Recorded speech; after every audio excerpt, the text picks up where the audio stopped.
प्रत्यक्ष फलदायिनी योग साधनाएं के अंतर्गत अगला शीर्षक है सेवा धर्म एक योग साधना। मानवीय कायकलेवर अनेकानेक शक्तियों का भंडागार है।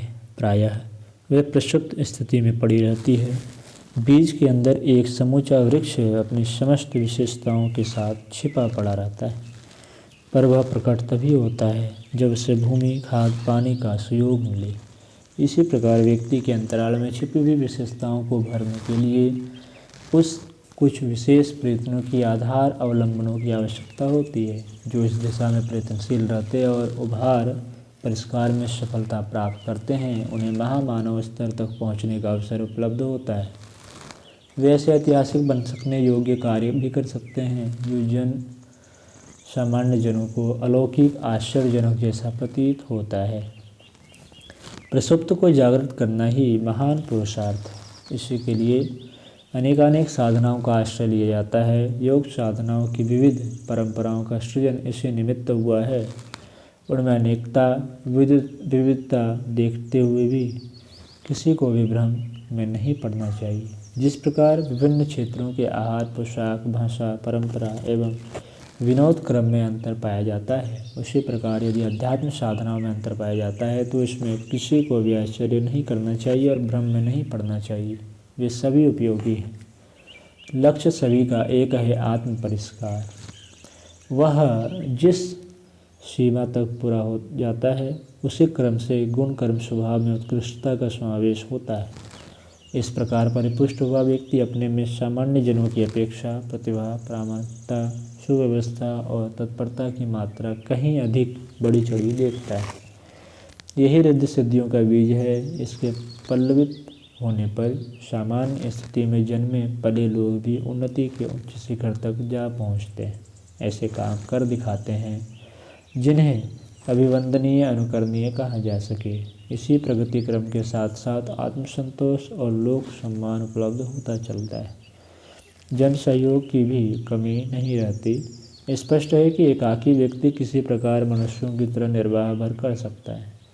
भौतिक एवं आत्मिक क्षेत्रों में प्रगति करने के लिए उसे तदनुरूप वरिष्ठ स्तर की प्रतिभाओं का सहयोग चाहिए। इसे अर्जित करने में निजी पात्रता ही सफल होती है। चुंबक अपने स्तर के धातु खंडों को समेट बटोर कर अपने इर्द गिर्द एकत्र कर देती है। यह बात सत्पात्रों पर भी लागू होती है। परिष्कृत और प्रामाणिक व्यक्तियों के साथ मैत्री साधने, प्रशंसा करने, सहयोग देने के लिए असंख्य तैयार रहते हैं। प्रगति के आधारभूत तथ्य यही है। इसके लिए आत्मशोधन की, आत्म परिष्कार की अनिवार्य आवश्यकता पड़ती है। इस आधार का अवलंबन ही योग साधना है। इस उपायोपचार की असाधारण महिमा गाई जाती है, महात्म्य वर्णन किए जाते हैं, फलश्रुतियों के उत्साहपूर्वक बड़े चरमबार लगाए जाते हैं, पर तथ्यता बात इतनी भर है कि अपने को कसाय कलमशों की कीचड़ से उबारा जा सके, पवित्रता प्रामाणिकता के शुद्ध जल से धोया जा सके, तो व्यक्ति खरे सोने जैसा दृष्टिगोचर होता हुआ अपने स्वर्णिम शोभा से दर्शकों की आंखों में चकाचौंध उत्पन्न करता है। यह सोचना भूल है कि देवानुग्रह आसमान से बरसता है या किसी हथकंडे के माध्यम से उन्हें बरगलाया फुसलाया जाता है। दैवी शक्तियाँ समदर्शी और न्यायनिष्ठ होती हैं। उन्हें किसी के साथ राग द्वेष जैसे संबंध स्थापित करने की इच्छा नहीं होती। वे मात्र पात्रता का परिपोषण करती है। उर्वर भूमि पर वर्षा की बूंदें मखमली हरितिमा उगा देती है और पर कठोर चट्टानों पर घनघोर वर्षा होते हुए भी अनेक पत्ता तक नहीं जमता। इसमें देवता पर पक्षपात का आरोपण नहीं किया जा सकता, वरन निष्कर्ष यही निकाला जाना चाहिए कि पात्रता का परिष्कार ही फलदायी होता है। देवानुग्रह इसके बिना नहीं मिलता। साथ ही यह बात भी गांठ बांध लेना योग्य है कि इस तथ्य की उपेक्षा करके कोई भी अनाचारी दैवी शक्तियों को न तो प्रसन्न कर सकता है और न अनुग्रह बरसाने के लिए बाध्य। इस दिशा में विविध कर्मकांड भी कुछ सहायक सिद्ध नहीं होते। अस्तु, पत्तों पर भटकने की अपेक्षा विवेकवानों को आत्मशोधन के निमित्त ही अपने आत्मिक प्रयासों को केंद्रीभूत करना चाहिए। उन्हीं के निमित्त साधना क्षेत्र में प्रवेश करना चाहिए। इन उपचारों के स्वरूप विभिन्न हो सकते हैं, पर उद्देश्य में अंतर नहीं रखा जा सकता। आत्म परिष्कार ही वास्तविक देवाराधन है। योगाभ्यासों में, तप साधनाओं में, सभी उपासनापरक कर्मकांडों में अनुबंधित हो ऐसी बात नहीं है। एक अति सरल और व्यवहारिक योग भी है सेवा योग। इसे पुण्य परमार्थ का संचय भी कह सकते हैं। इस निमित्त भी आत्मसंयम बरतना पड़ता है। शक्तियों को अनावश्यक कार्यों में क्षरित होने से रोकना पड़ता है। इतना ही नहीं, समय, साधन, चिंतन आदि का भी कुछ भी बचत क्यों न हो, उन्हें सदप्रयोजनों के निमित्त अर्पित करना पड़ता है। संयम साधना में तपश्चर्या सदी आती है और दूसरों की सेवा सहायता में अपनत्व पर विराट के विशालता की किसी घटक के साथ अपनी आत्मीयता सघन होती है। यही योग साधना की पृष्ठभूमि भी है। सेवा धर्म को सेवा योग भी कहा जा सकता है। उसे अपनाने वाले को प्रथम चरण लोभ, मोह और अहंकार का नियमन करने के रूप में उठाना होता है। सादा जीवन और उच्च विचार का जीवनचर्या में सघन समावेश किया जाता है। औसत नागरिक स्तर का निर्वाह अपनाना पड़ता है। सादा जीवन उच्च विचार वाले सिद्धांत को जीवनचर्या का विच्छिन्न रूप से गतिविधि में सम्मिलित करना पड़ता है।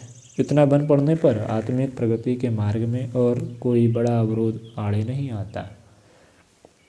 सेवा धर्म अपनाने का संकल्प, उत्साह मन में तब उठता है जब संकीर्ण स्वार्थपरता के भवबंधनों से जैसे तैसे छुटकारा मिल जाता है। कीचड़ में दबकर तली में बैठी हुई लकड़ी पानी भर चलने पर ऊपर उभरती चलती है। दबाव हटते ही ऊपर उभरना आरंभ हो जाता है। यही बात आध्यात्मिक जीवन के संबंध में भी लागू होती है। अंतरंग क्षेत्र के कुसंस्कार और बहिरंग क्षेत्र के दुष्कर्म जैसे ही हटने मिटने लगते हैं, वैसे ही आत्मविकास का कमल सद्ज्ञान रूपी सूर्य की किरणें पड़ते ही सहज खिलने लगता है। सेवा धर्म प्रगति पथ पर अग्रसर होने के लिए वही काम करता है जो पौधे के लिए खाद पानी। इसे साबुन पानी भी कह सकते हैं, जो कपड़े पर लगी मलिनता को धोकर स्वच्छ चमकीला बनाता है। सद्गुण बढ़ाने पर सेवा धर्म अपनाने की उत्कंठा उमगती है। साथ ही यह भी देखा गया है कि लोक मंगल के लिए प्रवृत्त होने पर जड़ जमाए हुए दोष दुर्गुणों की आधारशिला उखड़ती है। सद्भावना फूल है और जन कल्याण के निमित्त प्रयत्नशीलता उसका प्रतिफल। सेवा कृत्यों में मात्र हलचल ही नहीं होती रहती, उनके साथ सत्प्रवृत्तियों का समागम भी चलता रहता है। जो आदर्शवादी न होगा, उसे अपनी लोभ लिप्सा से ही फुर्सत न मिलेगी। उसका सोचना और करना स्वार्थपरता की पूर्ति के निमित्त ही कार्यरत बना रहेगा। सस्ती वाहवाही लूटने के लिए ऐसे लोग दिखावटी आडंबर मात्र ओढ़ पाते हैं। नाम छपने, फोटो प्रकाशित होने, पदाधिकारी कहलाने भर में उनकी रुचि होती है। इन विज्ञापनबाजी के लिए ही वे थोड़ा समय और धन खर्च पाते हैं। जहाँ ऐसा अवसर ना हो, वहाँ से वे दूर ही रहते हैं। उदार आत्मीयता की भावनाएं परिपक्व होने पर ही यह सोचता है कि दूसरों का दुख बटाया जाए, अपना सुख बांटा जाए, गिरतों को उठाया जाए, उठतों को बढ़ाया जाए। यह उमंग तभी उठती है जब अन्यों में भी अपनी ही आत्मा का प्रतिबिंब परिलक्षित होने लगे। इस स्तर की सद्भावना सदाशयता अनायास ही नहीं उभर जाती। इसके लिए लंबे समय तक आत्मशोधन की साधना करनी पड़ती है। तुच्छता को महानता में, कामना को भावना में बदलना पड़ता है। लेने की अभिलाषा जब देने की उत्कंठा में परिणत होती है, तभी सेवा धर्म अपनाने का संयोग बनता है। सेवा भावना का अस्तित्व तभी प्रकाश में आता है जब उदारता, सहृदयता पनपती है। कहना न होगा कि इस प्रकार का अंतस्थल उन्हीं में दिख पड़ता है जो दया, करुणा, ममता जैसी सत्प्रवृत्तियों से अनुप्राणित होते हैं। निष्ठुरता के रहते दूसरों का शोषण करते रहने की बात ही सोचती है। उस दशा में परमार्थ के लिए कुछ करना तो दूर, सोचते भी नहीं बनता। जब सेवाभावी चिंतन जग पड़े और उसे कार्यान्वित करने की विधा चल पड़े, तो समझना चाहिए कि चिंतन क्षेत्र में उत्कृष्टता घर बनाने लगी। जब वह कार्यान्वित होने लगे, तो मानना चाहिए कि श्रद्धा ने मूर्ति रूप धारण कर लिया। सेवा धर्म अपनाने पर पग पग पर उदारता का परिचय देना पड़ता है। स्वार्थों में कटौती करनी पड़ती है। समय और साधनों का बढ़ चढ़कर उपभोग करने, ठाट बाट बनाने, विलासिता कर स्वादन करने के दुष्प्रवृत्तियों पर अंकुश लगाना पड़ता है। सहृदयता के बिना सेवा बन ही नहीं पड़ती। इसी तथ्य को यूँ भी कहा जा सकता है कि जन कल्याण में प्रवृत्त होने वाला क्रमशः अधिकाधिक उदार बनते चलने की लाभ से वंचित नहीं रह सकता। सदाशयता और सेवा एक ही प्रक्रिया के दो अविच्छिन्न पक्ष हैं। एक के रहते दूसरी का भी जा पहुँचना स्वाभाविक है। प्रकाश के सामने अंधकार नहीं टिक सकता। उदारता के उभरते ही संकीर्ण स्वार्थपरता का निर्वाह हो नहीं सकता। सेवा परायण व्यक्ति दुर्जन बना नहीं रह सकता। उससे सज्जनता का पक्षधर बनना ही पड़ता है। अन्य योग साधनाओं में विधि विधान सही न होने पर उल्टा परिणाम भी हो सकता है, हानि भी उठानी पड़ सकती है, पर सेवा योग में ऐसा कोई खतरा नहीं है। पुण्य परमार्थ का स्वल्प समयदान भी सत्परिणाम ही प्रस्तुत करता है। जन कल्याण में निरत व्यक्ति सज्जन बनकर रहता है। इतना बन पड़ने पर आत्मकल्याण की दिशा में प्रगतिक्रम अनुगामी ही बनता है।